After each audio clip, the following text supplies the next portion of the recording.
കഷ്ടപ്പെട്ട ജീവിച്ചത്. ഞാൻ ഒരു മുന്നിൽ കരഞ്ഞിട്ടില്ല. പക്ഷെ നിങ്ങൾ എല്ലാവരും എന്നെ വെടിയിൽ വിളിക്കുന്നത്.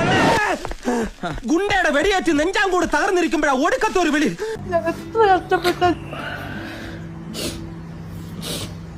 എന്റെ അമ്മയിലെ സക്കാത്ത് വാങ്ങാൻ പോയിട്ടുണ്ട്, അറിയാവോ? എന്നെ ഈ ഭക്ഷണം തരാൻ വേണ്ടിട്ട്.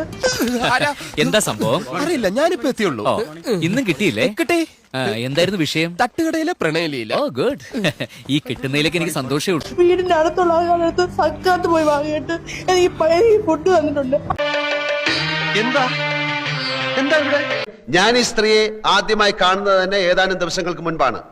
എനിക്ക് ആണുങ്ങളെ തന്നെ ഭയങ്കര വെറുപ്പായിട്ടുള്ള ഒരാളാണ്. യുവമാരൊക്കെ അടുക്കാനും കൊള്ളത്തില്ല. അടുത്തിട്ടുണ്ടേ എന്തൊരു എനിക്ക് ആണുങ്ങളെ സ്വഭാവം ഇഷ്ടം.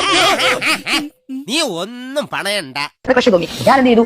എന്താ പറയുക, ഞാൻ അവരുടെ ടെക്സ്റ്റ് കോൺടാക്റ്റിൽ ഏർപ്പെട്ടു. അവരെ വിരലുണ്ടാവുന്ന ആൾക്കാർ 10 പേരോട് എന്റെ കാര്യം പ്രണയിച്ച് നടക്കുന്നതാണ് ഏറ്റവും നല്ലത്. അതിന് ഓരോ മണ്ടത്തരങ്ങൾ കാണിക്കുന്നത് കൊണ്ടാ നമ്മുടെ നാട്ടിലെ കാർഷിക രംഗം തകരുന്നത്.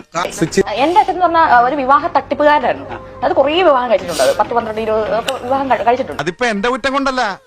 മത്തം കുത്തിയാ കുമ്പളം മുളക്കില്ല. അത് കാലങ്ങളായിട്ട് കുമ്പളത്തിന്റെ ശീല.